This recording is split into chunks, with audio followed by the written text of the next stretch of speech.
Shalom, shalom, boa tarde. Hoje é dia 29 de Kislev, 5.783, a contar da criação. Também 23 de dezembro do ano 2022, calendário gregoriano. Estamos aí em A Tarde com a Torá, trazendo a Parashá da semana, a porção dos estudos da Torá da semana e as suas leituras diárias. Estamos aí hoje no sexto dia para o Shabat, o sexto dia para o sagrado dia do Shabat, o sétimo dia da semana. Então, ao pôr do sol de hoje, nós adentramos no sétimo dia, o sagrado dia do Shabat. Sexto dia representa a nossa sexta aliá, a nossa sexta leitura da Parashá da semana, a nossa Parashá da semana, Miketz, ao final, onde nós estamos aí fazendo, de fato, as reflexões dentro dos parâmetros de Yosef, né? Yosef, encontrando com seus irmãos depois que ele saiu do calabouço, depois que ele saiu da prisão, né? Depois que ele saiu de um extremo e foi para o outro, por isso Miketz, ao fim, ao final, ao extremo, são algumas expressões para se referir a Miketz. E nesse sentido, falando exatamente sobre os extremos, ao fim, ao final, etc. e tal, porque Yosef estava na parte mais baixa, o calabouço, prisão, e de repente ele foi elevado, e isso depois de alguns anos de prisão, não tão de repente assim, não é verdade? Foi elevado à posição para ser o vice-rei do Egito. Então, por isso, Miketz, né, ao fim, ao final, ao extremo, mostra exatamente que é possível que o ser humano ele possa, pelos meios naturais, pelos meios espirituais, numa harmonia, sair de uma posição extremamente baixa, inferior, degradante, para uma outra extremidade de elevação, né, de honra, de importância e assim sucessivamente.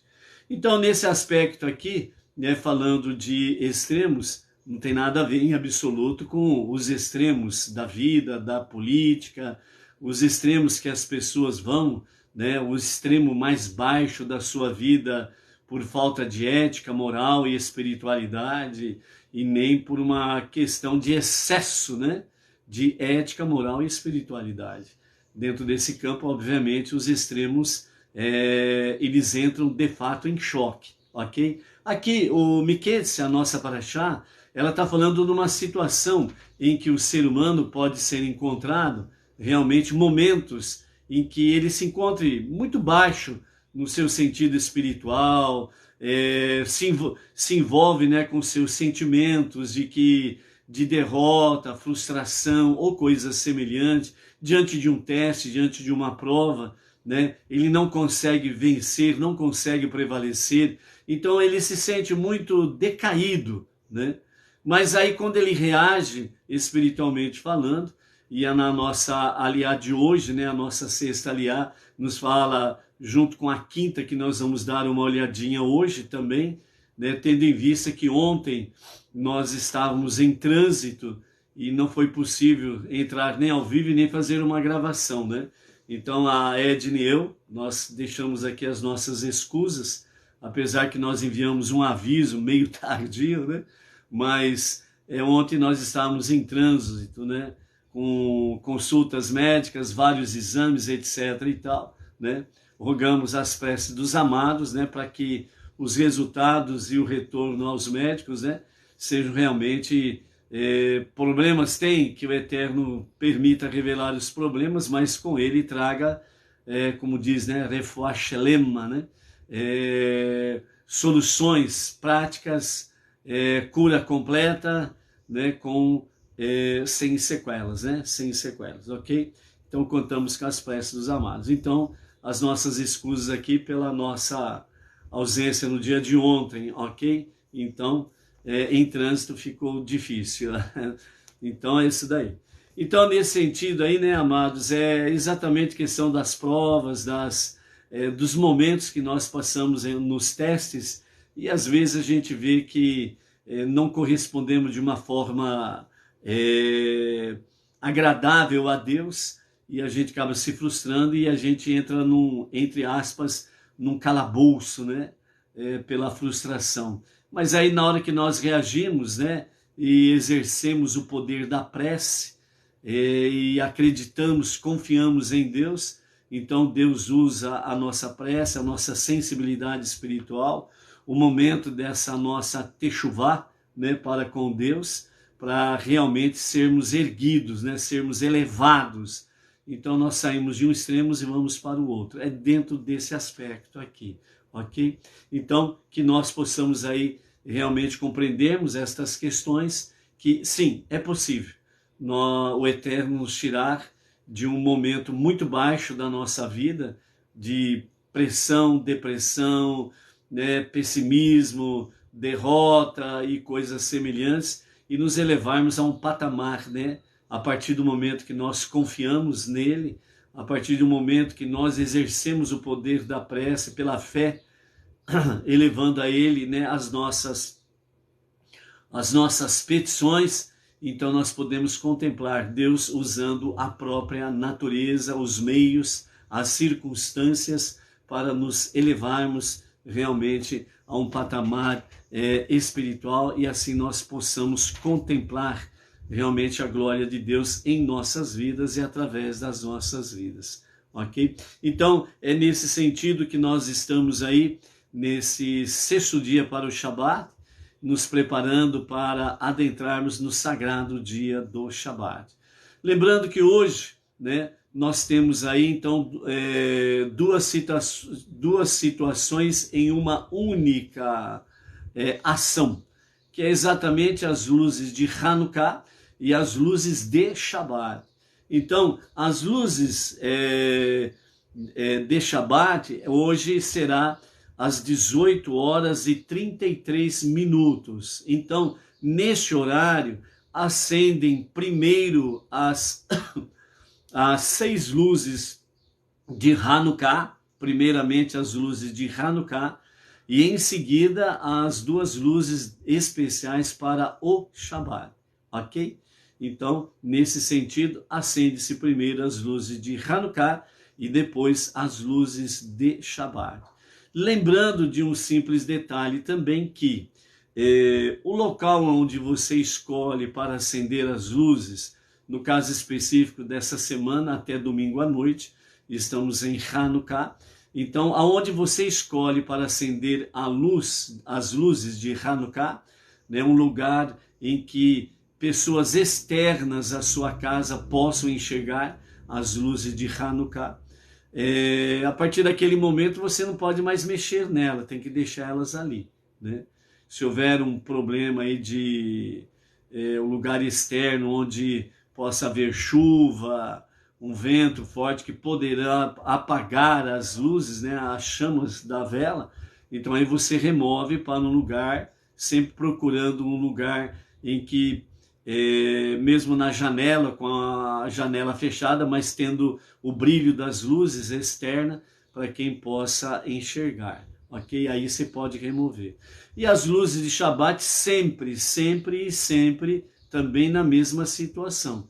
Todas as vezes que você acende as luzes de Shabat, né, no nosso acendimento das luzes semanais, né, já não é uma questão de você colocá-la numa parte externa, né, dentro da sua casa, dentro das comunidades, dentro das sinagogas Bnei Noach, né? Então, o local onde é usado para colocar o acendimento das velas de Shabat, também a mesma coisa, não podem ser removidas. Colocou naquele lugar, é ali para ficar até se extinguir as suas chamas naturalmente, ok?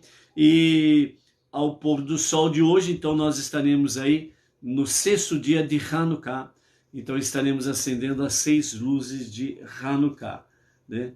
Amanhã, sábado à noite, né? Portanto, após o pôr do sol, será a 7ª luz de Hanukkah, então é a penúltima, e domingo à noite, a partir do pôr do sol, o acendimento da 8ª e finalmente né, o encerramento de Hanukkah, né, a comemoração da vitória da luz sobre as trevas, do bem sobre o mal, né, da santidade sobre aquilo que é profano, né? Então, por isso, é a nossa comemoração de Hanukkah. Ok? Baruch Hashem. O nosso salmo de hoje para a prece para a nossa nação e para o Brasil, né? Realmente é o Salmo 122. O Salmo 122, ele é um salmo em que nós somos chamados a experimentarmos realmente um encontro com a santidade, né? Com Deus, com o lugar sagrado de preces, né? E dessa mesma forma também, o Salmo 122 traz para nós que cada um tem realmente uma sensação de mérito e de elevação quando vai à presença de Hashem, né? O Beit Hamikdash, ele não está presente hoje, ele não está, de fato, em pé, por assim dizer. O terceiro e definitivo templo será feito nos dias de Mashiach, na redenção final. Dentro desse aspecto aí, uma grande lição que nós temos de Hanukkah, o Rabino Lord, né, que era o Rabino Jonathan Sacks, né, de abençoada memória, lá do Reino Unido, ele recebeu da rainha, né, pelo reconhecimento dos seus trabalhos no nível de educação e no nível espiritual para com a nação, né, a Inglaterra, o Reino Unido. A rainha da Inglaterra, ela deu a ele o título de Lord, né? Então por isso ele ficou conhecido como Rabino Lord, Jonathan Sacks. E num dos seus comentários, né, sobre exatamente Hanukkah, nos fala no sentido de que o templo ele foi destruído no ano 69 da nossa era comum. Então, quando ele foi destruído, até então, Hanukkah era comemorado normalmente com a presença do povo no Beit Hamikdash, o grande templo em Jerusalém. Então aí, alguns rabinos entraram com a questão, né? Não é necessário mais comemorar a festa de Hanukkah, porque o templo não existe. E Hanukkah, um dos títulos, né, de Hanukkah, além de festa das luzes, é a rededicação do templo a Hashem, depois da profanação dos Seleucidas, né? Depois da profanação com referência aos gregos e sírios, né? Então foi a festa da rededicação do Beit Hamikdash a Deus. E uma outra ala dizia, não, nós precisamos continuar exatamente comemorando Hanukkah. Então, a partir de agora, as pessoas vão comemorar Hanukkah dentro das suas casas, junto com a família, em família, nas suas casas, né? Assim que as comunidades começarem a ter as suas comunidades locais, terem as suas sinagogas, todo judeu deve comemorar Hanukkah. Porque nós não temos o templo físico, mas nós temos a lembrança, nós temos a história, nós temos a realidade dos fatos do que aconteceu naqueles dias. Então, isso não será apagado. A nossa esperança, ela está conectada na promessa ou nas promessas de Deus, e não naquilo que é físico. Então, por isso, nós devemos continuar comemorando Hanukkah, né? E com referência a isso, de fato o que aconteceu, né? De fato o que aconteceu foi que uma cidade apenas, chamada Lod, deixou de comemorar Hanukkah. Então 99,9% ou 99,99% continuou como continua até os dias atuais a comemoração de Hanukkah. Por quê? Porque não tem como mudar a história. Entendeu? Os homens dentro do campo político aí tentam mudar a história. Aconteceu fatos reais lá atrás, agora vem e diz assim, não, não aconteceu. Entendeu? Então, não tem como mudar a história. As pessoas podem até dizer, não houve holocausto, né? São os negacionistas, né? Aqueles que são realmente contra tudo aquilo que se refere a Deus, a palavra divina, a Torá, e ao povo judeu, né? Mas não tem como apagar da história os fatos, as realidades. E é dentro desse campo que o Rabino Lord, Jonathan Sacks, de abençoada memória, ele traz uma das reflexões muito, mas muito bonita sobre esses fatos, que nós vamos trazer de forma mais completa, né, daqui a pouco, para você poder refletir ao acender a sua sexta luz de Hanukkah, hoje à noite, dentro dessa reflexão do Rabino Lord Jonathan Sacks, de abençoada memória. Então, por isso o nosso Rebbe Menachem Mendel, o líder máximo da nossa geração, ele diz que se uma pessoa passa por esse mundo, por esse momento de existência provisória que ele tem, e não deixa um legado, ele não viveu, ele vegetou. Entendeu? Então, nós precisamos deixar um legado para a história. Se Mashiach se revelar em nossos dias, em nosso tempo, e ainda nós estivermos vivos, Baruch Hashem. Mas isso não significa que, se caso, né, a morte, toque, toque, toque, toque, o anjo da morte chegar ali, toque, toque, toque, toque, hoje é o seu dia, vamos embora? Né? Então isso não significa que a história vai mudar, que Deus mudou e que as suas promessas tornam-se nada, em absoluto. Mais ainda, faz com que nós tenhamos mais ainda confiança. Por quê? Porque acreditamos na ressurreição nos dias de Mashiach para a redenção final. O último passo para o Olam Rabá, o mundo vindouro, a vida eterna. Então, nesse sentido, amados, o ensinamento que nós, um dos inúmeros ensinamentos que nós aprendemos em Hanukkah, é que fé e esperança, aconteça o que acontecer, não mude a sua fé, confiança e esperança em Deus. Por isso, Salmo 122, para o nosso país e para o nosso povo, assim diz. Um cântico de ascensão de David. Regozijei-me quando me disseram, vamos à casa do Eterno. Chegaram nossos pés às tuas portas, ó Jerusalém. És uma cidade edificada e coesa para unir todas as tribos do Eterno, que a ti se dirigiam como um testemunho de todo Israel, para erguer grandes graças ao nome do Eterno. Ali foi estabelecido o tribunal de justiça, o trono da casa de David. Rogai ao Eterno pela paz de Jerusalém. Prosperem os que te amam, ó Jerusalém. Haja paz em teus baluartes e segurança em teus palácios. Por amor a meus irmãos e companheiros, rogarei por tua paz.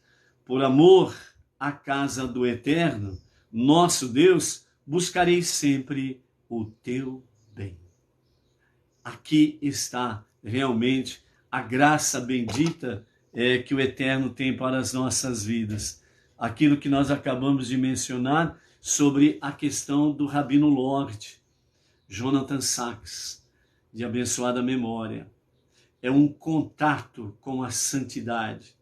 Sermos elevados por aquilo que nós não vemos com os olhos físicos, por aquilo que nós não contemplamos dentro de uma visão física, mas por aquilo que nós contemplamos com os olhos espirituais. A fé, a confiança e a esperança em Deus, de que nenhuma de suas palavras cai por terra. E é por isso que o Salmo 122, nesse momento crucial em que o nosso povo, nossa nação está de fato passando, é um momento de um contato com a santidade de Deus. Por isso diz o salmista, regozijei-me quando me disseram: vamos à casa de Deus, à casa do Eterno. De que forma você começa isso? Indo para dentro de si mesmo, porque a partir da destruição no ano 69 do Beit HaMikdash, os nossos sábios trazem que cada um que busca a Deus pode fazer do tabernáculo de Deus um tabernáculo interior. A casa de Deus física que estava em Jerusalém, a capital eterna e indivisível de Israel, ela passa a ser agora no interior de cada vida que confia, que tem fé e esperança em Deus. Então, por isso, essa casa de Deus, essa casa do Eterno, é a começar em você mesmo, para que realmente você tenha esse encontro no seu íntimo com Deus, para que você possa fazer não somente da sua vida, da sua casa, da sua família, da sua sociedade, da sua cidade, do seu estado, do seu país e para as nações. Fazer com que a casa de Deus seja realidade. E então, dessa forma, nós, humanos, em união com o divino, este mundo físico, profano, em união com realmente a santidade de Deus, a santidade que procede do trono da graça de Deus, nesta união, fazendo o quê? A nossa tarefa suprema, transformando este mundo para ser a moradia de Deus.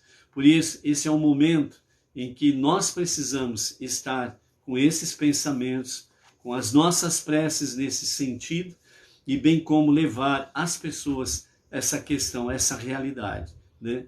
Levar de fato, sem sombra de dúvidas, a mensagem que José levou ao faraó e toda a sociedade egípcia e todas as nações.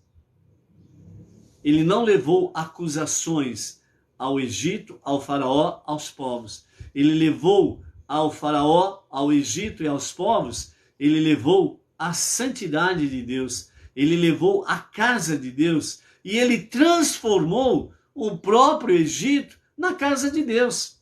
Por quê? Porque ele estava governando. E nós vamos ver na sequência aí que inclusive José fala para todos os homens fazerem circuncisão. Então José, nos seus dias, transformou o Egito na casa de Deus, por incrível que pareça. Ele transformou as nações na casa de Deus. Então, José foi um prenúncio, uma preparação para que o mundo todo seja transformado na moradia de Deus. E essa tarefa de José, nós precisamos continuar. É a nossa tarefa suprema. Então, por isso que o Brasil e o nosso povo seja de fato essa mensagem preciosa. Alegrei-me quando me disseram: vamos à casa de Deus.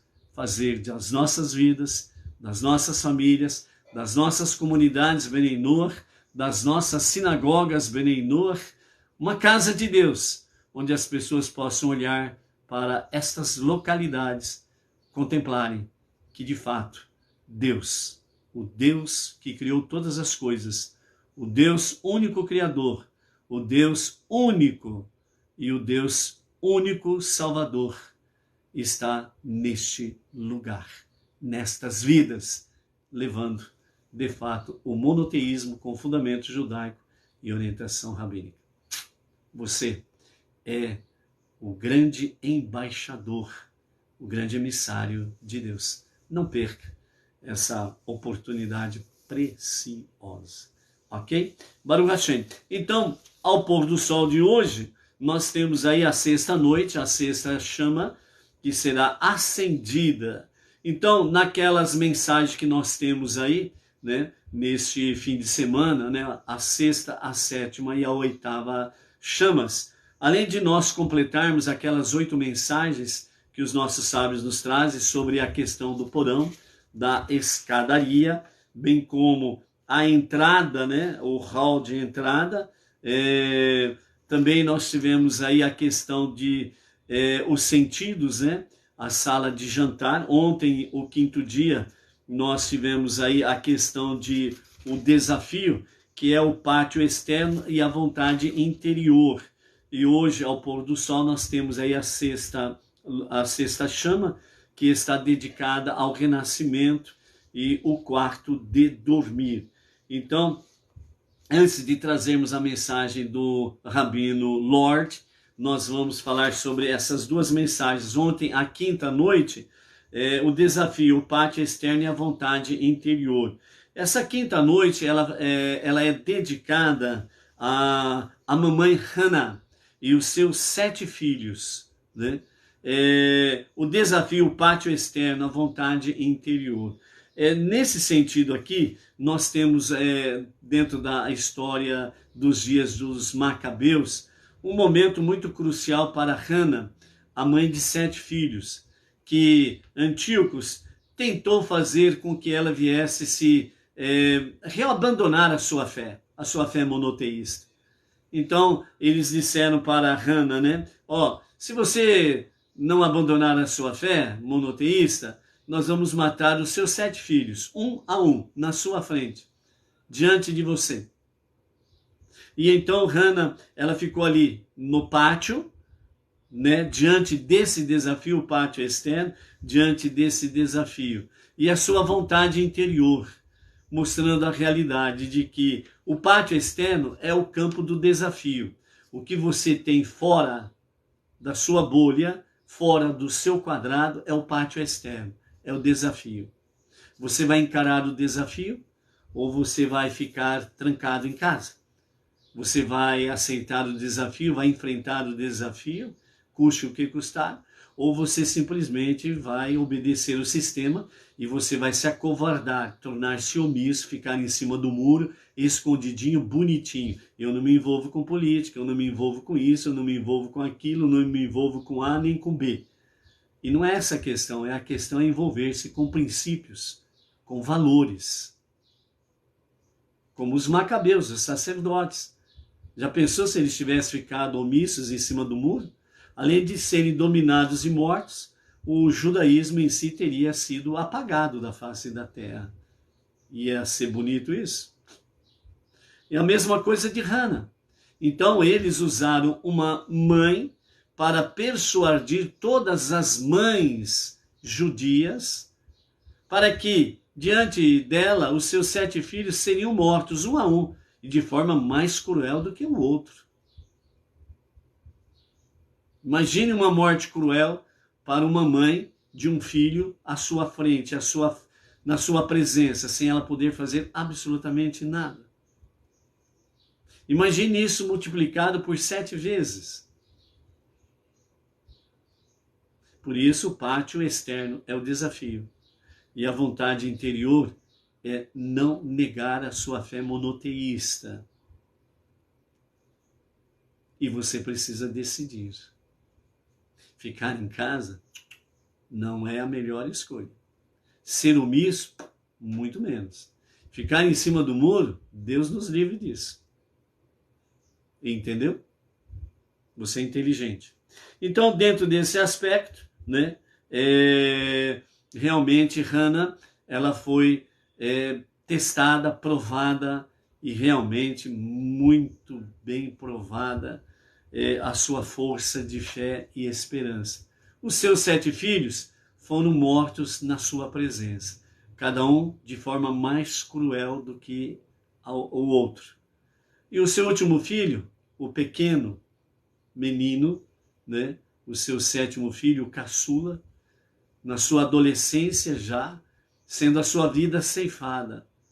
E para a mãe, agora vendo o 7º filho, realmente as suas forças estavam praticamente zeradas. Então ela poderia negar realmente a sua fé, ceder realmente aos Seleucidas, né, os gregos e sírios, e aceitar a sua cultura idólatra, perversa, libertina, e negar a sua fé no único Deus. Mas nesse momento, Deus usou o seu pequeno menino para dizer a ela: mamãe, não não negue a sua fé. Permaneça firme. E Shema é o nosso tema. Ouve, ó Israel, o Eterno é o nosso Deus, o Eterno é um. Então, nesse sentido, ela permaneceu firme, viu seu 7º filho morrer diante de si. Mas a sua fé foi valorizada. E, sem sombra de dúvidas, os dias da ressurreição, na redenção final, estão reservados para Hannah e os seus 7 filhos, sem sombra de dúvidas. Por isso, tanto a Torá como os nossos sábios falam realmente que as recompensas, né, diante de enormes provas e testes, esse mundo na atualidade da sua configuração não comporta as recompensas, porque ele é muito pequeno diante dessas recompensas. Por isso, na redenção final, quando Mashiach estiver realmente fazendo a redenção, a retificação dos 4 reinos, Hannah, seus 7 filhos, bem como todos aqueles que passaram provados e aprovados nos testes, terão grandes e enormes bênçãos a desfrutar. Por isso, a quinta noite de ontem, ela foi para conhecer a persistência, para conhecer a própria identidade, de estar baseado, né, num pátio interior da calma e coragem, sem se importar com o caos do mundo exterior, né? Nesse sentido, né, no frio do pátio externo, repleto de chamados para concordar, né, somos conclamados aos poderes da nossa própria vontade interior para desafiar corajosamente o que está diante de nós. Por isso, busque no Eterno realmente o revigorar dessa força interior. A mensagem da quinta noite de ontem. E hoje, a nossa sexta noite é dedicada ao renascimento, o quarto de dormir. Ou seja, depois do pátio, né, com essas intensas provas, testes, né, resignação, etc. e tal, né? Então, o quarto de dormir simboliza exatamente o shalom de Deus, né? A paz nas suas múltiplas facetas, trazendo para os que, com fé, confiança e esperança em Deus, né, são provados e passam nos testes, nas provas, e então vem, sem sombra de dúvidas, o quarto de dormir, o repouso, o shalom, ok? Então, nesse sentido, esta mensagem que os sábios trazem para nós, né, baseado naquilo que nós comentamos anteriormente, que está dentro das reflexões de Hayah Kaplan Lester, né, dentro do Chabad.org, então nos traz para nós essa reflexão para hoje à noite.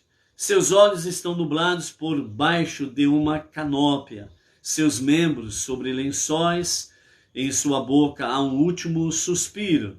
Relembra as cores dos seus dias. Você está satisfeito com o caminho que trilhou. Faça as pazes consigo mesmo. Resigne-se a morrer. Em vez disso, encontre-se renascido. Renuncie à morte e realmente tome posse do renascimento.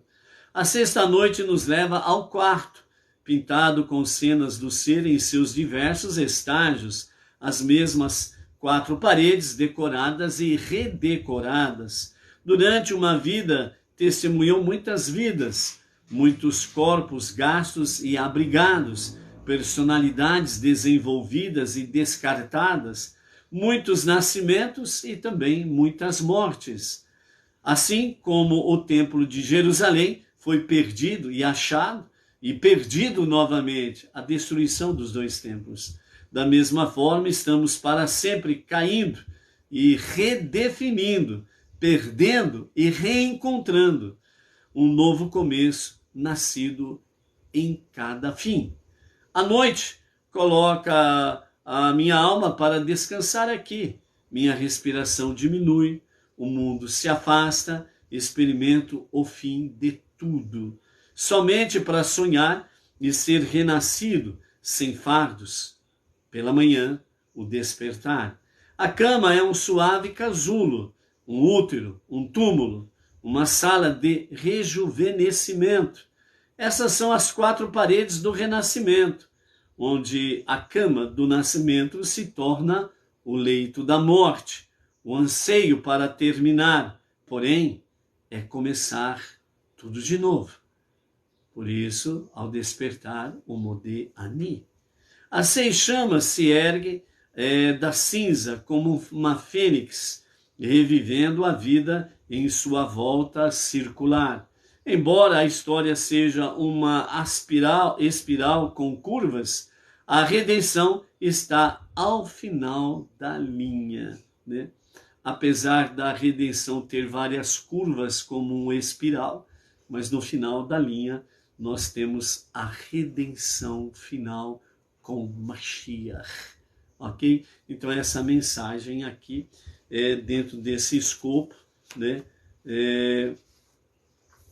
E agora, né, para nós trazer, né, aos amados uma reflexão mais elevada com o nosso Rabino Lord, Jonathan Sacks, de abençoada memória.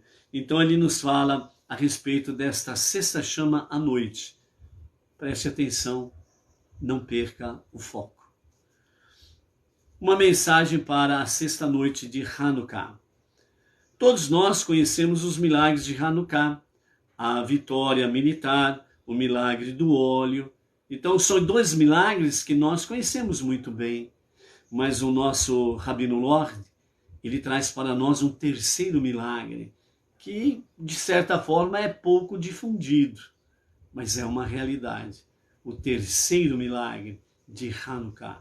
Esse 3º milagre, ele aconteceu exatamente depois de alguns séculos, onde nós tivemos aí a destruição do 2º Beit HaMikdash, o grande templo em Jerusalém. Foi exatamente nesta época em que houve aquela discussão, né, sobre o sentido de que o Beit HaMikdash não existia mais, tinha sido destruído pelos romanos sob o governo de Titus. Sem um Beit HaMikdash, o que restava para celebrar? Então, o Talmud nos diz que pelo menos uma cidade, a cidade conhecida como Lod, aboliu a comemoração de Hanukkah.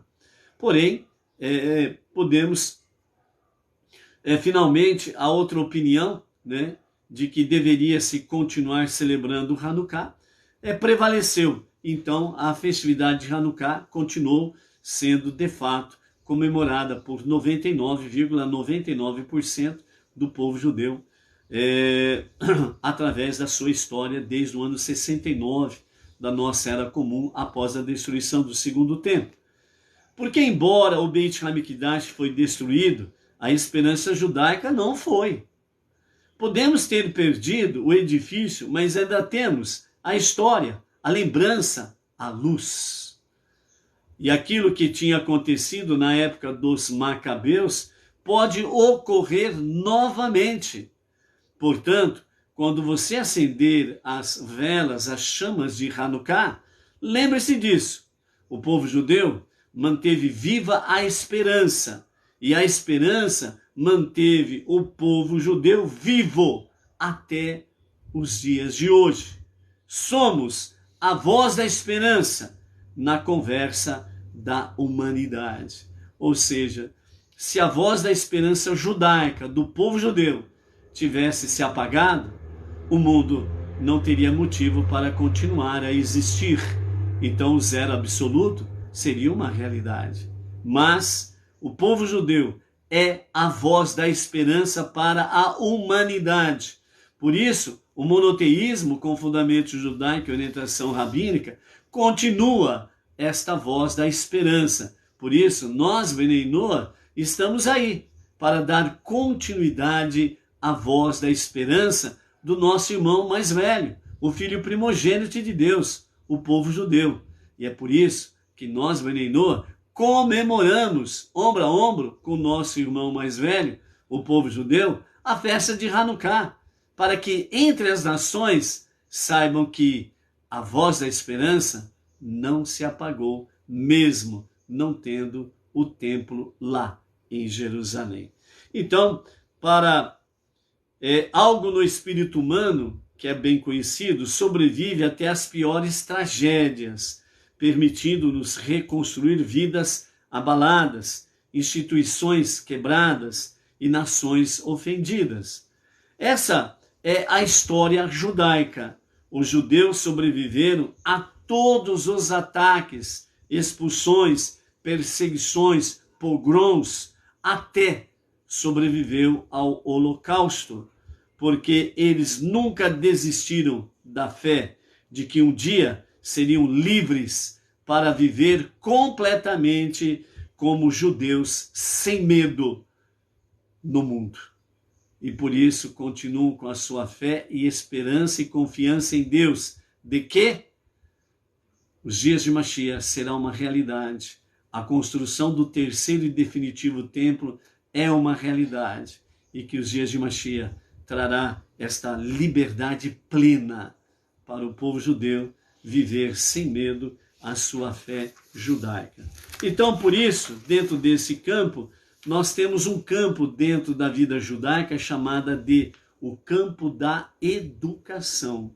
Então, o nosso Rabino Lord, ele nos fala que a escola judaica, ela sempre foi valorizada através da sua história. Mesmo nos dias de Abraão, Isaac e Yaakov, nós temos aí a escola de Shem e Ever, conhecida como Yeshivá, a escola. Temos aí, através da história, sempre a preocupação de estabelecer escolas de estudos da Torá. Quando Yaakov, ele enviou os seus filhos para o Egito, nós vamos ver na sequência da história, ele enviou quando estava tomada a decisão de Yaakov e toda a sua casa mudar-se para o Egito. Ele envia, segundo o Talmud e a Mishnah, os nossos sábios falam, que Yaakov envia à frente de toda a sua casa Yehudá, para conhecer a localidade de Goshen, onde eles estariam se estabelecendo ali, né? Ele envia Yehudá justamente para fazer a primeira ação positiva, preparar o lugar e uma casa de estudos da Torá, estudos da palavra divina. A educação judaica é de fundamental importância. Por quê? Porque sem a educação judaica, baseado nos 5 primeiros livros da Bíblia, né, não existe outro fundamento para a permanência, subsistência, sobrevivência, não somente do povo judeu, mas das nações. Sem isto, as nações também não existiriam. Entendeu? Então, por isso, Hanukkah, ela realmente traz a luz da esperança. E por isso, as crianças representam o futuro. E uma sociedade ou comunidade que investe na educação pode sempre contar com o futuro das crianças, dos seus filhos, dos seus netos. Por isso, qualquer governante que vem tirar a esperança das novas gerações, crianças, nossos filhos e nossos netos, é um governo que não merece credibilidade. É um governo que nem deve se instalar. Porque a partir do momento que mata realmente a esperança das crianças de um futuro, então esse governante não pode se estabelecer em hipótese nenhuma. Por isso está escrito, certo? Quando um justo governa, o povo se alegra. Por quê? Porque tem esperança do futuro, através dos seus filhos e dos seus netos. Mas quando o perverso governa, o povo geme e chora. Por quê? Porque ele sabe que os seus filhos e netos não terão futuro.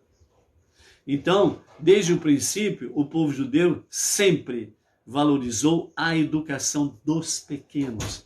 Por isso, através dos últimos 30, 40 anos, né, o sistema socialista comunista focou e investiu muito na educação. Uma péssima educação, por assim já dizer, não restam dúvidas, porque não formou realmente pessoas sábias para um futuro melhor, mas formou militantes para defender ideologias que são totalmente contrárias à vontade divina. Então, o certo virou errado, o errado virou certo. E estão cada vez mais querendo estabelecer, através desse sistema, o quê? Ideologias e metas por aí afora vai, dentro desse campo dos perversos, para fazer com que todos percam a esperança de um futuro, onde seus filhos e netos não terão futuro algum.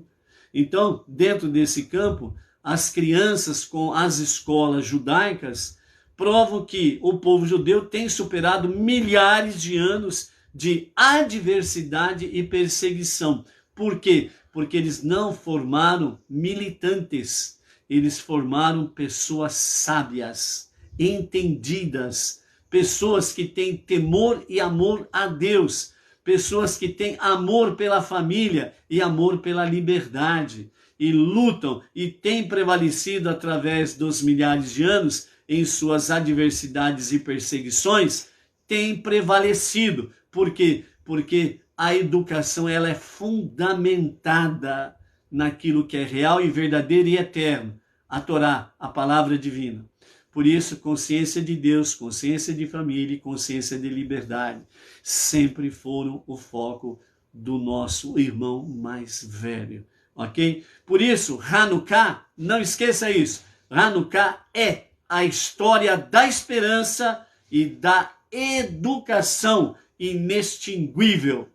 Não tem como apagar esta educação e estes ensinamentos. Ok? Então, aqui fica, né, uma boa parte da mensagem do nosso Rabino Lorde, Jonathan Sacks, de abençoada memória, para este 6º dia de Hanukkah. Também traremos para amanhã a 7ª mensagem e a 8ª mensagem no domingo, do nosso Rabino Lorde, para esses momentos finais, para ficar bem gravado em nossa memória. Ok? Baruch Hashem. Vamos dar uma pincelada na nossa quinta aliá de ontem, que nós não tivemos. A nossa quinta aliá, a nossa quinta leitura, ela esteve, né, no capítulo 42, a partir do verso 19, até o capítulo 43 e o verso 15.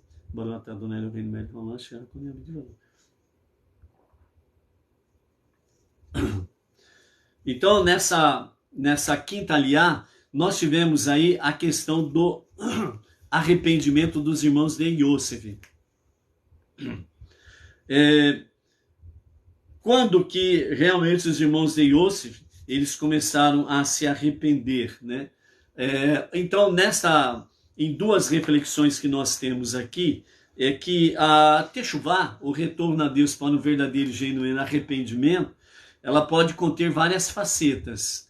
O objetivo é o mesmo, um retorno a Deus para um genuíno e verdadeiro arrependimento, ok? Então, dentro daquilo que os nossos mestres trazem para nós, nos fala que os irmãos perceberam imediatamente que quando um infortúnio recai sobre uma pessoa, ela deve examinar suas ações até encontrar uma palavra negativa ou ação que possa ter ocasionado tal castigo. Então ela deve fazer Teshuvá. Então a Teshuvá dos irmãos de Yosef, ela é notável porque ela teve alguns níveis, né? Vejam bem, o que quer dizer aqui? Ainda vamos continuar esses níveis. Quando o infortúnio cai sobre uma pessoa, ela deve examinar as suas ações e encontrar algum erro, falha, pecado ou algo semelhante. Isso é fácil de ser notado pelo seguinte: quando alguma coisa ruim acontece contigo, alguma adversidade vem sobre você, alguma coisa dá errada dentro do aspecto daquilo que você planejou, o que acontece de fato imediatamente diante dessa situação? A primeira coisa que vem na nossa memória, a primeira coisa que vem na nossa mente, aquela famosa expressão: O que será que eu fiz de errado? Lembra disso? Meu Deus, eu planejei tal coisa, não deu certo. O que será que eu fiz de errado? É a primeira pergunta que fazemos para nós mesmos. É exatamente isso daqui que os nossos mestres e sábios estão trazendo para nós. Quando realmente Yosef disse, vocês são espiões, vocês entraram por 10 portais diferentes, vocês vieram investigar aqui a força do nosso exército para nos destruir. Vocês querem tomar posse da nossa terra, da nossa cidade. E os 10 irmãos falaram, não, de jeito nenhum, nós não viemos para isso daí não. Nós temos um pai, temos um irmão mais novo que ficou com o papai, e nós temos um outro irmão que está perdido no Egito. Nós entramos por 10 portais diferentes para procurá-lo. Ok? Mas aí Yosef, o vice-rei do Egito, que assim era conhecido, então ele disse, não, vocês são espiões. E trancafiou por alguns dias, 3 dias, nas prisões egípcias. Depois solta. Aí ele diz, um de vocês ficará aqui preso e vocês retornarão à casa do seu pai. E se vocês retornarem aqui, retorne com o seu irmão mais novo. Se vocês assim o fizerem, então realmente vocês não são espiões. E um de vocês ficará aqui retido. E ele escolheu Shimon para separar de Levi, para não unir forças e tentar destruir o Egito, que eles teriam condições de assim o fazer se quisessem. Então, Shimon é separado dos seus 9 irmãos, né? É levado para ser prisioneiro, e os 9 irmãos retornam realmente à casa do seu pai, etc. e tal, na sequência. Mas quando está acontecendo tudo isto, né? Então eles falam, eles comentam entre os 10 irmãos, por que esses infortúnios estão acontecendo sobre nós? Nós fizemos alguma coisa errada, nós pecamos. Aí Reuven diz, eu falei para vocês não fazerem mal para o nosso irmão Yosef. Vocês não quiseram me ouvir. E então os 10 irmãos reconhecem que eles cometeram um grave erro, um grave pecado. Aí começou, de fato, ser mais patente, mais palpável a techuvá dos irmãos, né? Então, nesse sentido, a techuvá dos irmãos de Yosef foi notável porque há 3 níveis, 3 tópicos. Primeiro, eles conseguiram se arrepender de uma má ação. Então, eles realmente fizeram uma techuvá, ou seja, eles retornaram a Deus para um genuíno e verdadeiro arrependimento. Então, eles de fato se arrependeram, mesmo depois de 20 anos, porque esse tempo aqui, quando eles encontram com o vice-rei, sem saber que era Yosef, passaram já 20 anos. Eles realmente reconhecem que eles praticaram uma má ação. O segundo nível, o fato de eles não terem conseguido achar um pecado mais recente para explicar seu infortúnio daquele momento. Então aqui nós temos uma outra questão que pesa a favor deles e também faz com que a sua techuvá seja mais nobre.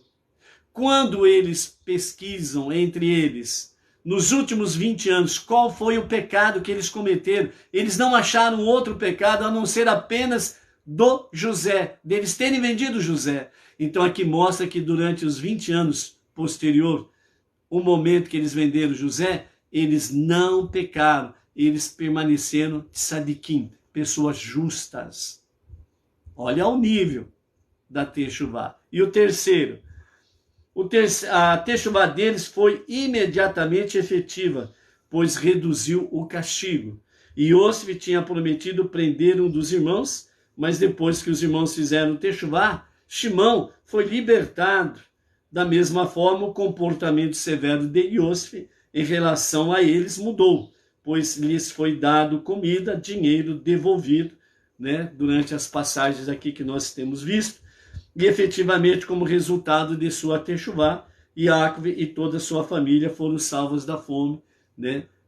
Depois Yaakov e a sua família vêm para o Egito completamente. Ou seja, na sequência aqui, Shimão, ele foi separado para ficar preso.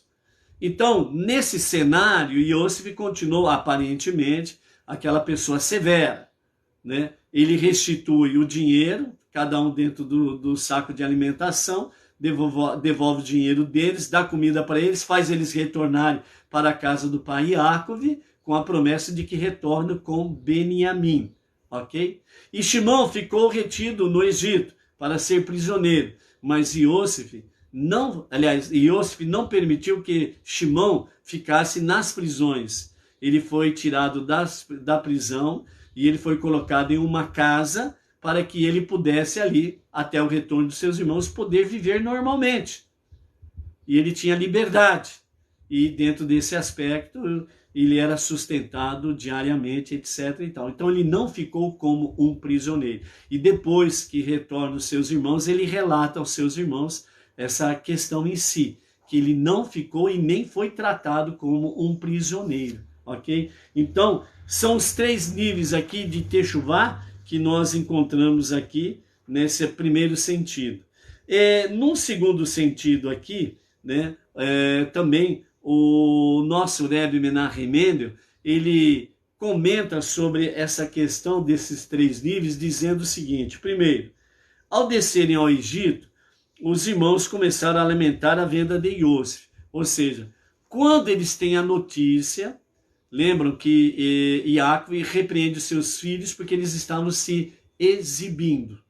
E ele repreendeu que eles tinham que manter a compostura da simplicidade e da humildade. E agora Yaakov dá uma tarefa para eles, para os 10 irmãos. Beniamim permanece com Yaakov em casa, e Iosif está no Egito. Então os 10 irmãos que fizeram toda aquela questão contra José, né?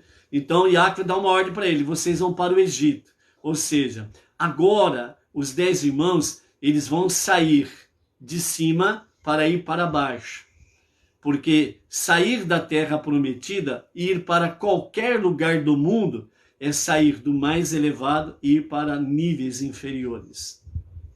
É sair da montanha de Deus e ir para os níveis mais baixos dos vales das sombras das mortes. Entendeu? Então, dentro desse sentido, agora Yaakov, melhor dizendo, repreende os seus filhos, faz com que eles recompõem a sua posição de manter modéstia, simplicidade e humildade. E agora, na prática, eles vão ter que pôr isto. Ou seja, vocês vão para o Egito. Ou seja, vocês vão sair daqui, da nossa bolha, do nosso quadrado. Vocês vão sair daqui, da casa de santidade, de pureza, e vocês vão descer o nível mais baixo que existe, o Egito, onde é o centro de toda idolatria, perversidade, libertinagem, em todas as suas ramificações perversas.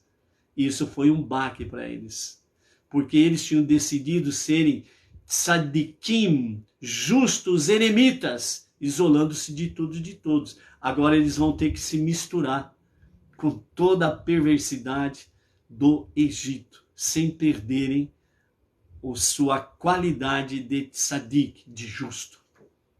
Então agora vamos para a prática.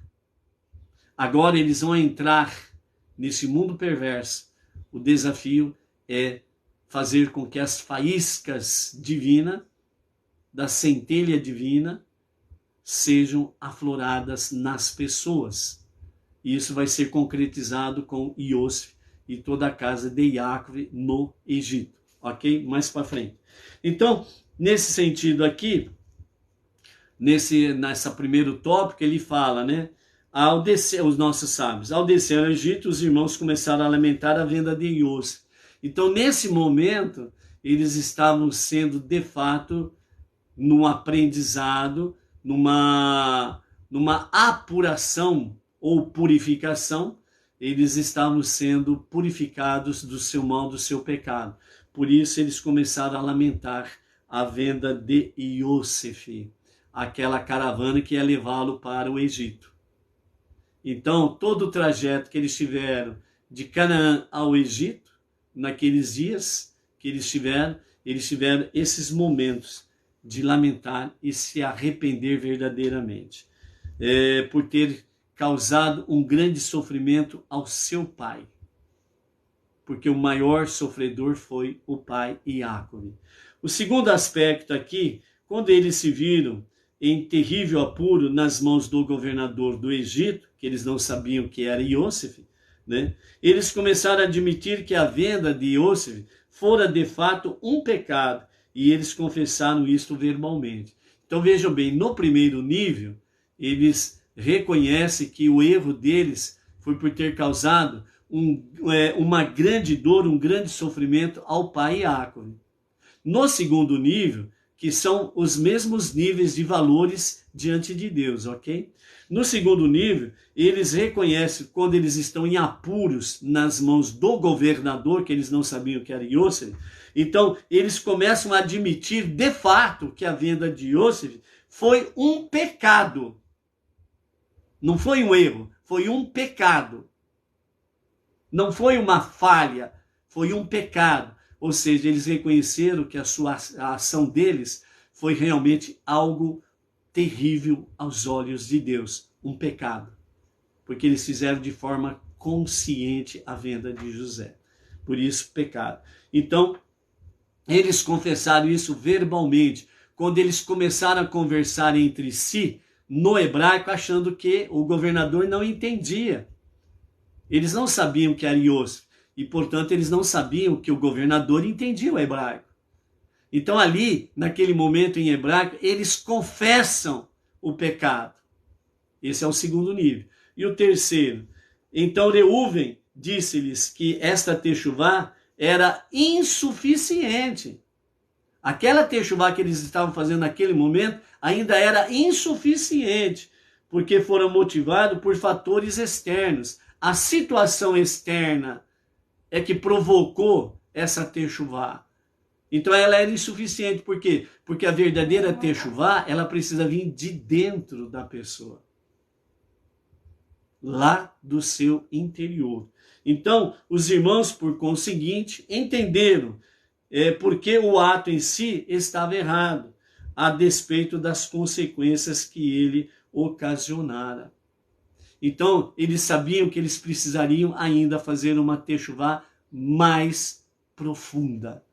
Entendeu? E é isso que nós vamos ver na sequência, realmente, aí, da história da Odisseia de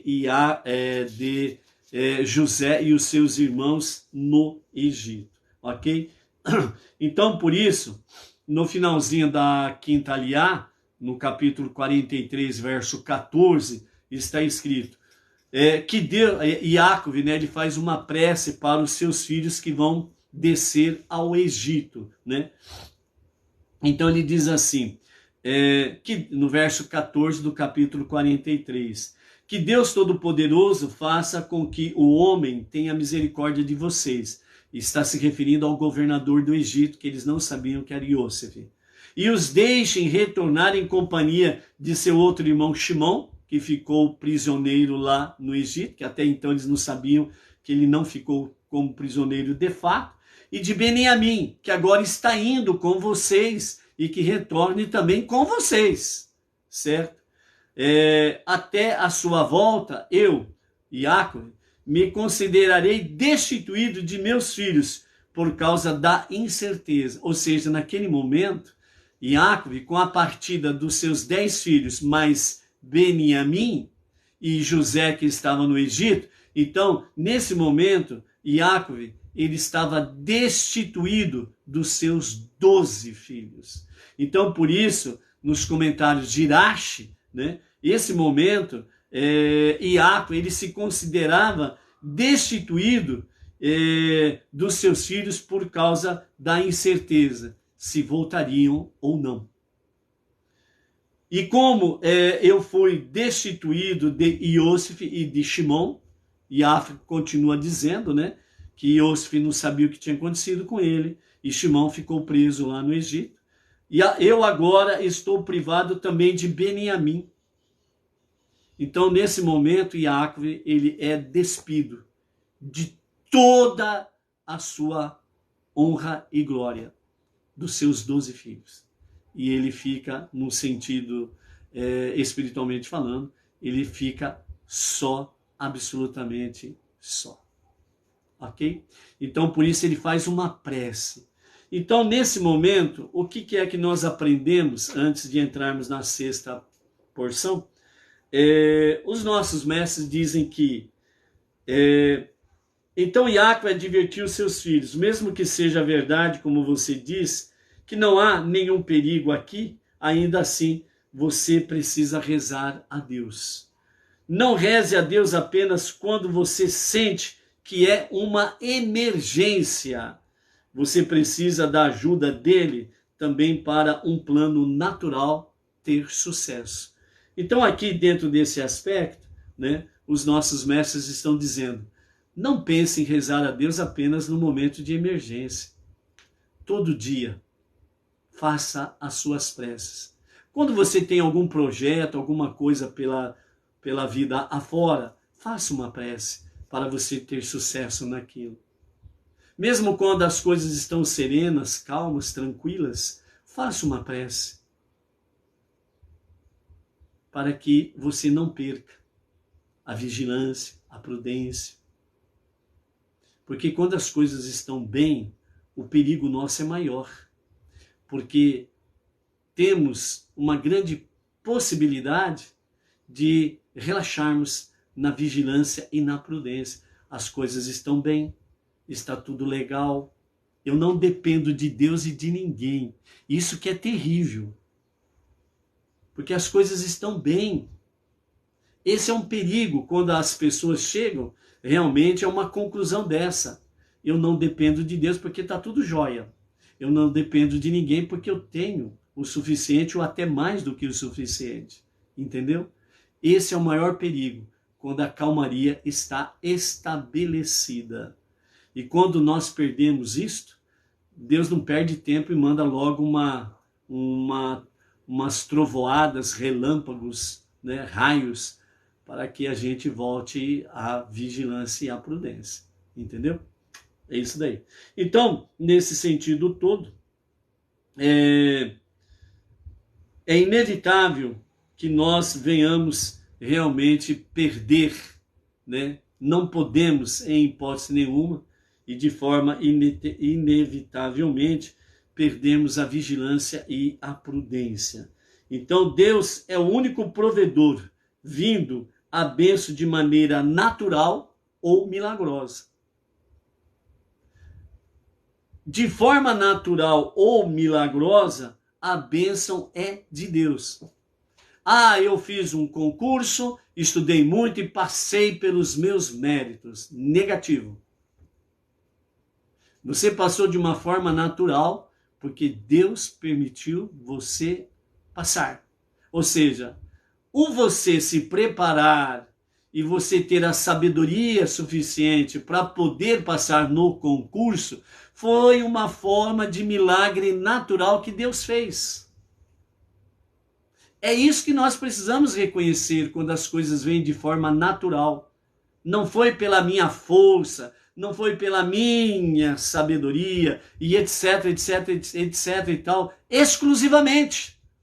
Mas em primeiro lugar, foi uma ação divina, que Deus usou os meios naturais, inteligência, sabedoria, dedicação, esforço, etc e etc, para que você pudesse alcançar o sucesso tal, entendeu? E também o milagre de forma milagrosa, né?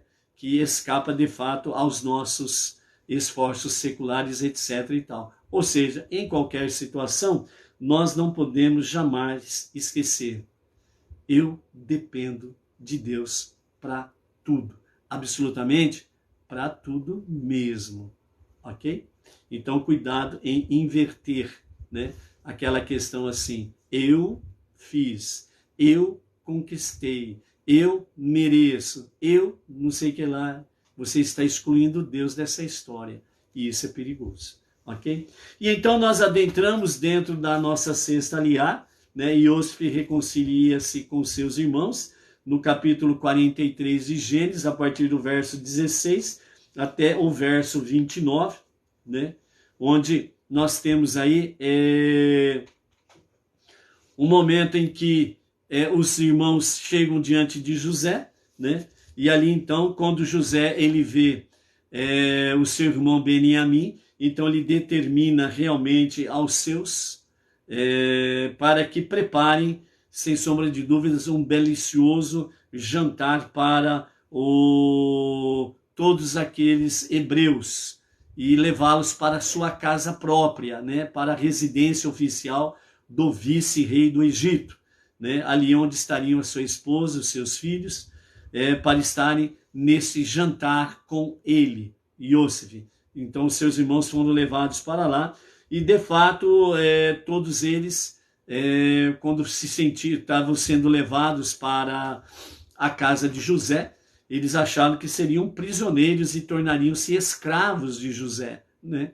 Mas aí então o encarregado, né, de recepcioná-los e conduzi-los à casa de Iosif, ele disse para eles: podem ficar tranquilos, porque vocês irão participar, né, de uma refeição junto com o governador, ok?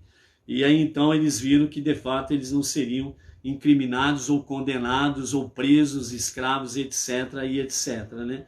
Então, mais uma vez, os temores deles confirmaram a sua techuvá, ok? E aí nós temos então eles se explicando, né, para o encarregado que quando eles foram na primeira viagem, quando eles retornaram para a casa deles, o dinheiro apareceu nos sacos de alimentos deles, não sabe o que aconteceu, que eles trouxeram o dinheiro de volta, que eles trouxeram mais dinheiro para poder comprar realmente a nova safra de alimentação e etc e tal, né? Então aquela pessoa, né, encarregada por Iosif para recebê-los, simplesmente disse a ele, né, no versículo 23, né, não temo, o Deus que vocês e seu pai adoram deve ter colocado um presente secreto em seus fardos. Eu recebi o dinheiro que vocês pagaram. Eu trouxe, e ele trouxe, né, Shimon para encontrar com seus 10 irmãos, né, porque Beniamim estava agora com eles. E então aí foi onde que Shimon, segundo os comentários de Irache, o Talmud, fala que Shimon falou para eles, relatou para eles: eu não fui tratado como um prisioneiro, eu fui levado para uma casa, tive liberdade total, fui alimentado diariamente, eu tinha liberdade de ir e vir, etc e tal, tive liberdade de fazer as minhas preces a Deus, de viver a minha fé, a nossa fé, né? Então eu não fui tratado como um prisioneiro. Então foi nesse momento que os 9 irmãos, por assim dizer, com exceção de Beniamim, que não tinha culpa de nada, os 9 irmãos ficaram mais tranquilos e sossegados, tendo a certeza que de fato eles não seriam tratados com austeridade. E aí eles preparam os presentes que o seu pai enviou para entregar ao governador e etc e tal, né? Então, no verso 26, que nós temos aí os momentos preciosos, né?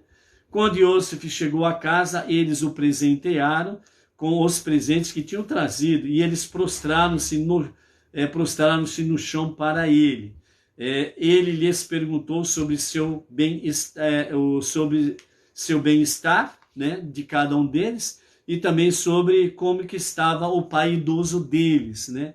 Então, primeiramente, nesse versículo 26, eles prostraram-se no chão para ele. Esse prostrar-se aqui não está conectado com o sonho de José. Esse prostrar-se aqui está conectado com reverência a uma autoridade, ok? A uma autoridade.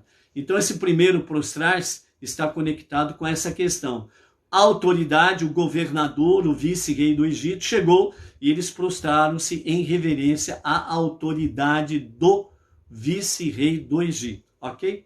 Depois ele pergunta pelo bem-estar de todos eles, pergunta pelo bem-estar do pai idoso, né? E perguntou se ele está bem, se ele está vivo, etc e tal, né? Então, verso 28 diz, né? Seu servo, nosso pai, está em paz. Eles replicaram: ele ainda está vivo. Eles inclinaram-se suas cabeças e prostraram-se agradecendo a José por ter perguntado sobre seu bem-estar. Ele levantou seus olhos e viu seu irmão Beniamim, filho de sua mãe, e ele disse: esse deve ser o irmão mais novo de vocês, de que vocês me falaram? Deus seja gracioso contigo, meu filho, disse Iosef para Beniamim. Ok? Então aqui nós já vamos começar a ver o sonho se realizando de Iosef, quando todos os filhos, todos os seus irmãos, os seus 11 irmãos, prostram-se diante de Iosef, que nos fala aqui já o próprio versículo 28, né? Então eles inclinam-se e prostram-se agradecendo a Iosef, ok? Então, dentro desse aspecto aqui, nós temos uma questão que o nosso Rebbe Menachem Mendel nos diz sobre a questão de hospitalidade e austeridade, né? Então, a hospitalidade requer que o anfitrião se empenhe para fazer o melhor, para atender todas as necessidades dos hóspedes, né?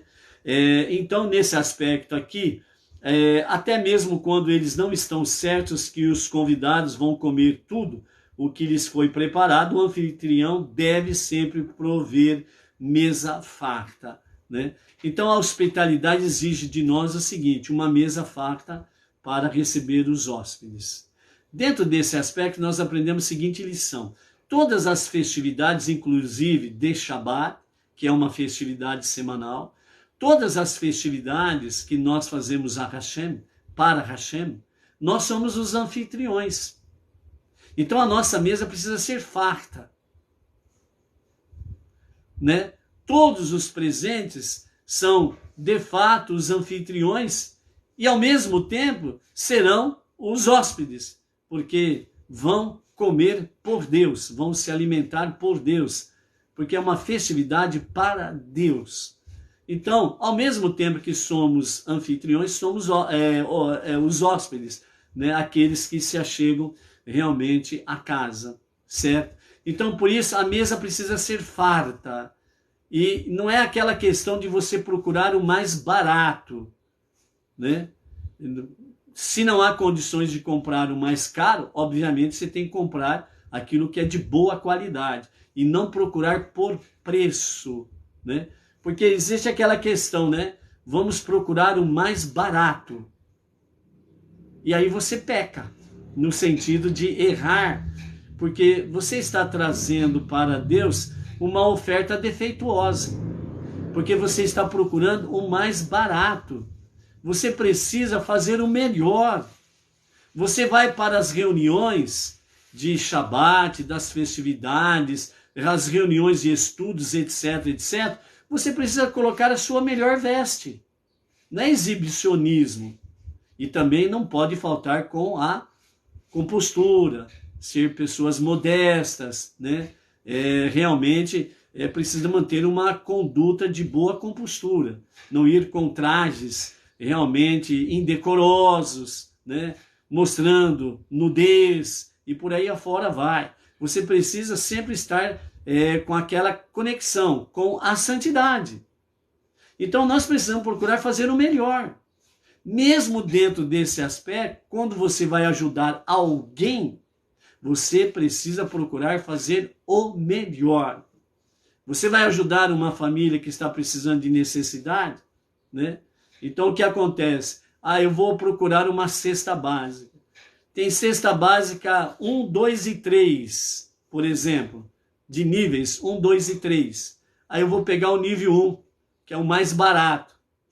Você está sendo um hipócrita, pô. Você não está sendo verdadeiro na sua hospitalidade. Está entendendo? Na realidade, você está sendo austero. Você está sendo mão de vaca. Tem escorpiões, cobras, crocodilos na sua carteira, no seu bolso, na sua conta bancária. Ou você ajuda de bom grado, ou então não ajuda, para não aumentar brasas de juízo na tua cabeça, entendeu? Ou faz a coisa certa ou não faz. Fazer errado é perigoso. Está entendendo? Então, mesmo quando você vai participar de uma ajuda a uma pessoa necessitada, uma família necessitada, você vai fazer uma tzedakah, certo? Para as comunidades, Benei Noach, você precisa procurar fazer o melhor, porque você é o grande beneficiário dessa questão. Por quê? Porque é você que vai participar da própria mesa, é você que vai se alimentar de todos os atributos, entendeu? Então, por isso, amados, né? Então, nesse sentido tudo, quando nós estamos aí realmente praticando hospitalidade, lembre-se que do outro lado existe a austeridade. E você precisa procurar fazer da melhor forma possível, porque afinal de contas, Deus merece toda a honra, toda a glória, toda a adoração e gratidão. Ok? Baruch Hashem. Então, não esquecendo, hoje às 18 horas e 33 minutos, acendem-se primeiro as luzes de Hanukkah e em seguida as de Shabbat. E a partir das 20 horas, nós estaremos juntamente lá com o nosso querido emissário Emerson Felipe da Silva, na Sinagoga Benei Noach, Jardim Silvestre 2, Bauru, para o Brasil e para as nações, trazendo então o cerimonial, né? Ali nós estaremos trazendo, né, para que as pessoas possam contemplar, né, o acendimento das luzes de Hanukkah, o acendimento das luzes de Shabbat, e trazendo aí o Kabbalat Shabbat, as preces de Shabbat com as suas mensagens para a sexta-noite de Hanukkah. Então, temos um encontro marcado logo mais. Gratidão a você e aqueles que contigo estão, familiares, amigos, parentes, na nossa A Tarde com a Torá, né? E dessa forma, nós somos gratos a Hashem por essas questões. A sua presença é importante, por isso, nós existimos em A Tarde com a Torá. Até mais. Shabbat Shalom a você, família e todas as comunidades Benei Noach.